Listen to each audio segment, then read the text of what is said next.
Assalamu alaikum. Wa alaikum assalam. How are you, sir? I'm good, man. You right away, your scarf and earrings made me say that.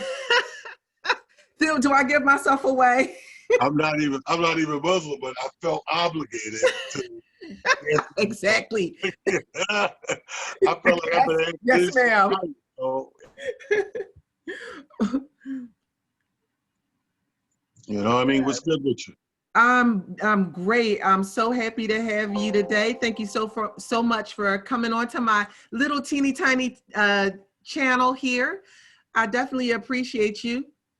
Oh, listen, I appreciate you reaching out, man. I got a good 30, 40 minutes for you, you know what I mean? That's great. That is awesome. So just to get started on what you got going on, I do want you to get that out there. What do you have going on right now? I know it's Well, COVID and we're in the middle of a pandemic, but I'm sure you still got something popping. oh yeah, always. I mean, virtually since the start of the pandemic, when we locked down, I developed a lot of content and shows. So I'm on every day with a show, sometimes 2, 3 times a day. Like Monday's a very busy day for me. I do Motivation Monday show. I Yes. do it at 11 a.m. and I come back and do a second version of it, a longer version at 6 p.m. I do a show weekly for sports called The Box Seats from 1 to 2 p.m. You know, same thing on all the platforms. Tuesday, Wednesday, Thursday at 10 a.m.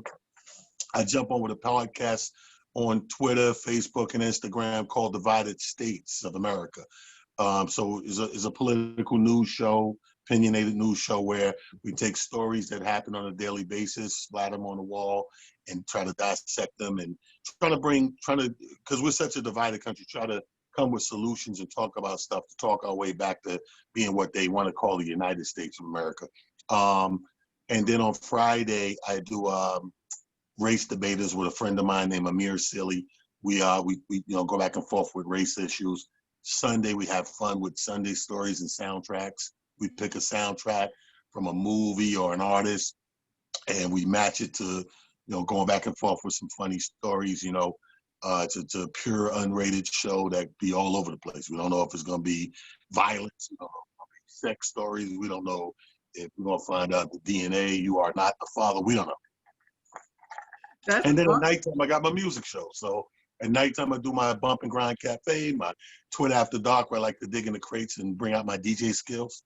Mm-hmm, mm-hmm. And in the meantime, we've been slipping in some live shows as hard as it is and as limited in, situation as we try to get real creative and get in there and get it done. So like this weekend coming, Atlantic City, Friday and Saturday night, like we have these overnight things. So That's amazing. I don't see where you have any extra time at.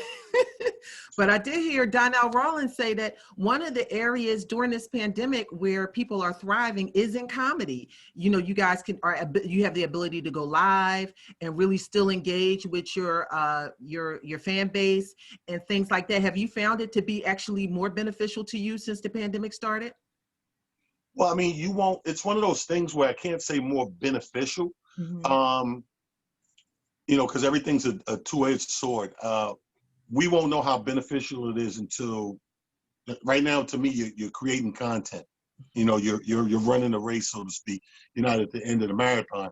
So I think if you're bona fide and you're good at what you do and it's genuine, you got some good stuff. I think it's going to be very beneficial down the line.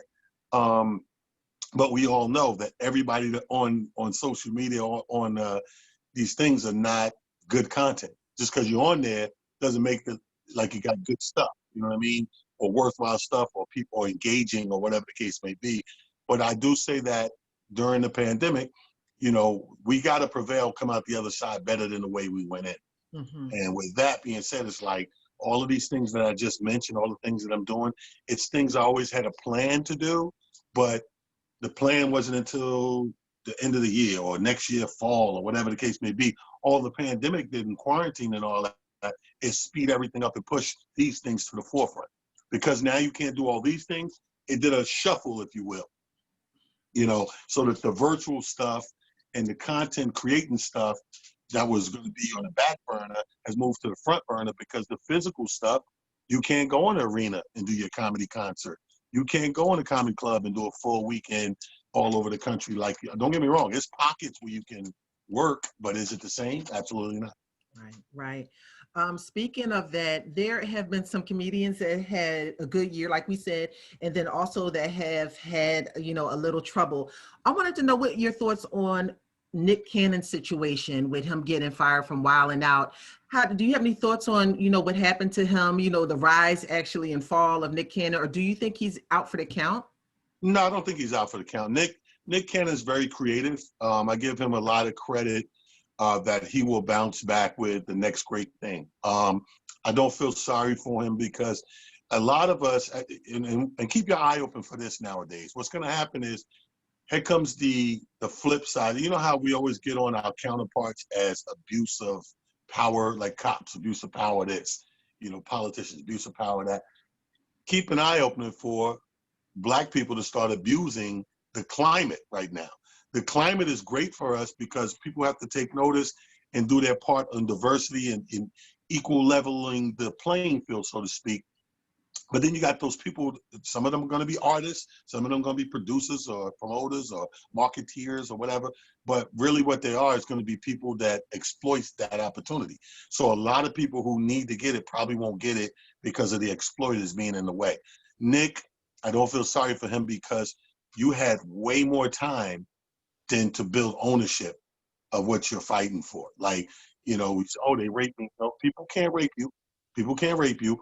You can allow yourself to be raped. You know what I mean? When it comes to the industry and, you know, you got more than enough lawyers, you made more than enough millions of dollars that you could have positioned yourself to be in a better position. Because as soon as it was over and they turned their back on you and called you anti-Semitic, then it was like, oh, they stole me. That's my brand. Then why didn't you protect your brand all these years? You're absolutely right. You're absolutely right. Speaking of that, Kevin Hart just released his stand-up on Netflix, and actually there's a part 2 that's supposed to come out soon, 0 F's to give. And you know, like, our people just really ragged him on it being not funny. And you know, I feel like other races don't do that to each other with comedians, you know, and you know, he's our brother. And I personally didn't like all the criticism, and recently Cat Williams came out and spoke against it. What are your thoughts on that kind of climate? Um, I feel like this. I feel like comedians, it's always been like this for us, Black, white, or Indian in between. It's a competitive sport. Mhm. It's very competitive. And in that, just knowing that, you got to know that people are going to throw jabs wherever they can. One thing about comedy, it's built on reality. So if we're tasked with keeping it real, then you got to understand your critics are going to keep it real. Mm-hmm. You can't, it don't go just one way. You don't just get a pass and be able, you get here, go to baton to talk about everybody and keep it real. But then when people want to come turn to you and keep it real, that's a violation. I don't believe in that. I think that white people do it as well. I think that they do it differently. We're more vocally in your face. White people more behind your back, signing you off of shit and signing themselves onto shit. So it's the same thing. They hate like we hate, or not even, you know, we use the word hater too loosely. But if somebody don't like something or go against it, they just do it a different way. You know, they write you out of the fucking project. You know, we vocalize first and say, hey, bro, that shit was whack. Right. Why'd you do that? Like, I could almost bet my bottom dollar part 2 wasn't on deck until the reviews from part 1. Once you got all those reviews and they said, oh, what the fuck is this trash? Then you said, put me down for part 2. No, they're fucking me up over here. Put me down for part 2. I can't let this go like this. Right. We can't let it go. Right. It's like somebody having the money to change the end of the movie. You know what I mean? Redeem ourselves. Like, exactly. They killed you in the movie and you didn't know you was gonna die. No. I'm doing another one. This one, I come back from them killing me and I kill all those niggas. I'm resurrected. Right. So that's what this looks like to me. But I mean, just keeping it candid and 100, it was a bad special. Kev boots haven't been on the ground like they should have in these past years. So what you're seeing in the last special, this is me as a comic looking at it from the outside. What you're seeing, the reason why I got bad reviews is what I'm seeing is you didn't adapt. The world kind of changed overnight. and your next special was the same formula from 10 years ago. The reason why Chappelle's stand-up seems more relevant today is he's adapting with the times. He's watching and has an opinion on the way the world turns. Remember the soap opera As the World Turns? Yes. As the world turns, we have to turn with it. Mm-hmm. You know, and it's not that you have to sit engulfed in it, but it is a way to thread it to give your audience that inclination, like, okay, he woke, he He's get it. relevant, right? He knows what's He going knows on. that. You know what I mean? Mm-hmm. But if they don't get a chance to go, he knows what's going on, you know, it's people out here dying. Yeah. The climate is as high octane for Black Lives Matter as it's ever been in our existence. Knowing that, then you have to let people know you know that. You know what I mean? Right. Mm-hmm.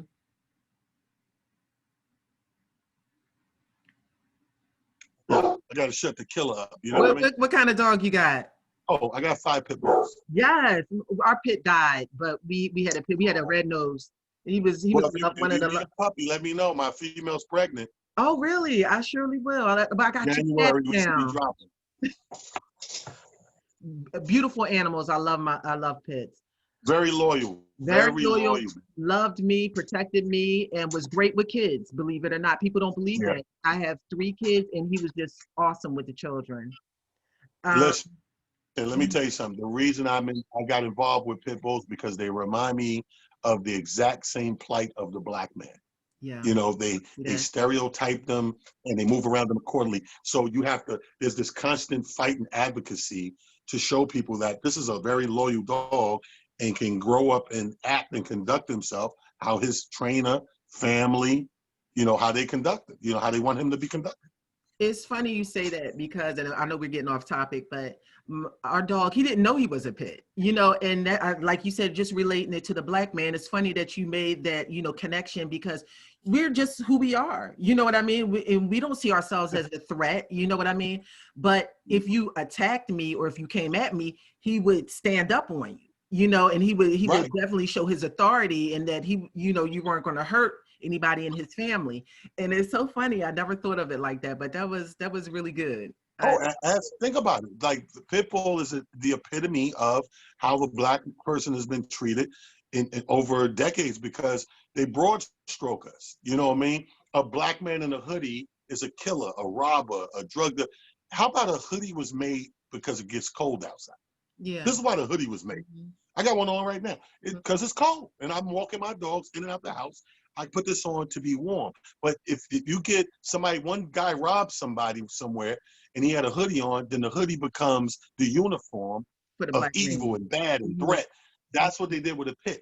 Somewhere along the line, a pit tore somebody's ass up and then they broad stroked it like, oh, they're all these monsters. No, it's a dog like any other dog that's raised. Mm-hmm. And how you raise it is how he navigates and dictates himself through life. I totally agree. Totally agree with that. 100%. Speaking of Dave Chappelle, who really gives 0 Fs about anything anybody says about his stand-up or otherwise, what do you think about Netflix removing Chappelle's show? Do you think that they really did it out of the kindness of their heart, or do you think that they removed it because they don't want to destroy their relationship with Dave? Well, I think it's a relationship thing. It's a business relationship thing. Here's the thing. They know any business is going to look at the pluses and minuses. And they looked at it and said, okay, Dave's unhappy with this thing. Do we make more money with Dave than Comedy Central? Like, we make more money with Dave. We're not really in bed with Comedy Central. We're really invested in Dave Chappelle, though. So if this guy's unhappy and all it is don't stream this show, I won't stream this show. But here's the thing. All of these guys, I don't feel sorry for these guys. When you reach a certain level of business, I don't feel sorry for you because everything's a negotiation. Look for this show to come back, negotiate it, somehow cut a new deal with Dave where he get a certain percentage, now put it up there and stream it, and let's all make money. I agree. Easy peasy. Another thing that I think of is I'm an artist too. I write, you know, I'm a writer. And, you know, I think of myself as someone stole my work. You know, after a while, I would just let it go because I think my art is more important for people to see than it would be I know I'm not on that level yet, but for me to get paid, and I think once you make something and it's great and you put it out in the universe, you know, it's just there. Me and my son, I introduced my son to Dave Chappelle show on Netflix, and he thought it was awesome. And then when Dave did his unforgiven stand-up kind of sort of what he did, and he vented, he said, if you F with me, you know, you won't watch it on Netflix. You won't watch it. And I told my son we're not going to watch it because we respect his art and his talent. But do you think that at a certain point you should just let it go, or do you think he should really stand his ground and get paid on it if they're going to stream it? No, I think the same thing I said about Nick Cannon. You signed a certain contract. Mm-hmm. You know, I came up and grew up in a time where Wait a minute. your word on paper. Mm-hmm. Your contract, when you sign a contract, your word is your bond. And when you sign a contract, that's the paper version of that. So I say that to say, you know, you breached the contract. Granted, your people effed it up. You don't like something, you bounced on it. I get that part. Stand up for what you stand up for.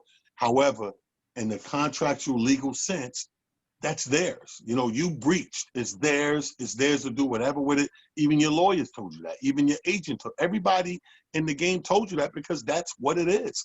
You know, so that's always going to be a bitter stain in his life. I believe that to be. The only reason it doesn't show more is because Dave was able to come back, get some more lucrative big deals, bigger than that deal, and go on with life and become, you know, resume being Dave Chappelle. Mm-hmm.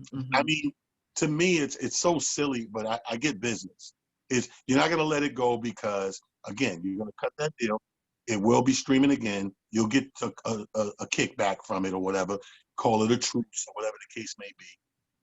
But it's no need to be bitter when there's so much more to produce and create. I didn't, like me, I wouldn't have, if I was watching it, see, I'm not crazy about the Chappelle show like everybody, but if I was and he said, oh, if you like me, don't watch it, I'd be like this. And I know him, and he's a friend. But I'm like, if I was a Chappelle show, I'm still, it's on. I'm watching it. I pay monthly for a subscription to some shit, and I'm gonna watch the shows on there that I like. Like, that's your deal that fell apart and you left, whatever. Hey, respect, dude, but you're no broke homeless dude in the corner that I'm fighting to help survive. Right. You're doing way better than all of us. I hate when people here tell people here to don't do shit. F out of here, man. Right, right. You make a very valid point, and I'm not going to keep you much longer. But again, with Dave Chappelle, he recently had an incident. I don't know if you know, where some people were recording him while he was at dinner with friends, and you know, it kind of got like a little mixy for a minute, and the guy was threatening to sue and all of that. What do you feel about people like approaching, you know, you guys as talent and artists, and you know, just trying to boss up on you and thinking it's going to be sweet like that? What are your thoughts? Let me tell you something. A real artist knows the minute you sign up for this, this is one of the biggest sacrifices you can make in your life is becoming an artist, truly. Because when you become an artist, you really, in certain aspects, you sacrifice and give up your personal life. I just finished this book, Rakim's book, Sweat the Technique, right? Awesome. So in this book is great, so many jewels. But in the book, he says that, you know, when he had to, now mind you, well, we don't know about Rakim, and I grew up through the music and never put two and two together that this guy was young as I was when it was happening. But he was in high school. And when his record got hot and he had to go fully commit to art, to be an artist, that meant dropping out of high school at that time. And his mother was against it. The father was an artist, so he understood. And the father, you know, they came to a conclusion that we're not going to hold you back, do your thing, but at least get your GED and all that. But the father, one of the jewels the fathers pulled him aside and said was, understand, bro, now you're going on the road. You don't have a personal life no more. Your personal life, you have leased that out to your constituency, to your fan base, to the people who will become to love your music and your art. And that's true. And that's what it is. So it's only a slight amount you can get upset with. And my thing is this, like, to be honest with you, a lot of people who are successful, they want their cake and eat it too. Meaning, I know I'm super famous and super successful, but I still want to get in line at Chick-fil-A. Come on, bro. And You nobody can take pictures. you can do it, But don't turn around and complain to me because they beating you in the head. Everybody else online want an autograph, want a picture, can you get a selfie, blah, blah, blah. Don't do that because you know what it is. I think that baby whining shit, like you put yourself in a realm where you know it's going to be like that, most likely. And then when it's like that, oh, they won't leave me alone. You didn't have to be here. Matter of fact, you could have bought a Chick-fil-A and went in there and ate there, locked the door, sat down with your people and ate. Nobody bothered you. Right. You got to understand that there's a limit. There's limitations to what we can and can't do. And if we do them, we have to expect what it's going to be. This is true. This is true. Well, I want to thank you so much for coming on my channel, Black People Watch. Where can people find you on Instagram, Facebook, and what are your social media outlets? Listen, I'm all over the place. I got about 10 Facebook pages, but the easiest ones and the more recent ones you may get lucky and get a friend on because they're all full is King Talent Harris or NY King Talent Harris. So you got NY King Talent or regular King Talent. Harris is the last name. Those are my Facebook page, the last two that I got. On Twitter, I'm at It's Just Comedy, my slogan. It's just comedy. It's just comedy. It's my slogan. I'm on Twitter under that. And on Instagram, I am under Talent the Comedian. Let me show you something. You think there's a game in here? The brand It's Just Comedy is crazy. I know. Merch right here, right? See this merch? See these shirts going out? I love it. And look at the new shirt that just came in with the Godfather. It's Just Comedy right there with the picture on it. Look, all this stuff is ready to be shipped. Yes. Coffee mugs and all this stuff. All this stuff is going out. So, I don't play around with the merch. We go hard with this It's Just Comedy thing, and we plan on that's the new thing that I talk about all the things I've been doing and speeding up. Merch is one of them. Merch, I've always done the merch, but now it's like, let me take it to the next level and just go hard body with it. Everybody's home. One thing Amazon done made $1 billion. So go ahead, let me chip off that bill. Exactly. Now wait a minute. Can they find your merch on Amazon, or should they come to you directly? Well, any merch you can get on all of my pages. All you gotta do is inbox me, or you can shoot an email direct, which is talent@itsjustcomedy.com. Talent@itsjustcomedy.com, or you can inbox on any social media page. Matter of fact, if you go to my Instagram, you can scroll through the pictures and see everything up close and personal what we had off, including the hat I got on. I know. I follow you on Instagram, definitely. I mean, when I tell you we got everything, I got Christmas socks. You got what? What? Christmas socks. I'm not playing around, but you're not playing around. I'm not playing around, man. It took a long time to get where we are now because I did a lot of testing for years. You know what I mean? Let me test this, how people react to this, how people like this. So you keep testing, and keep pushing yourself to the next thing.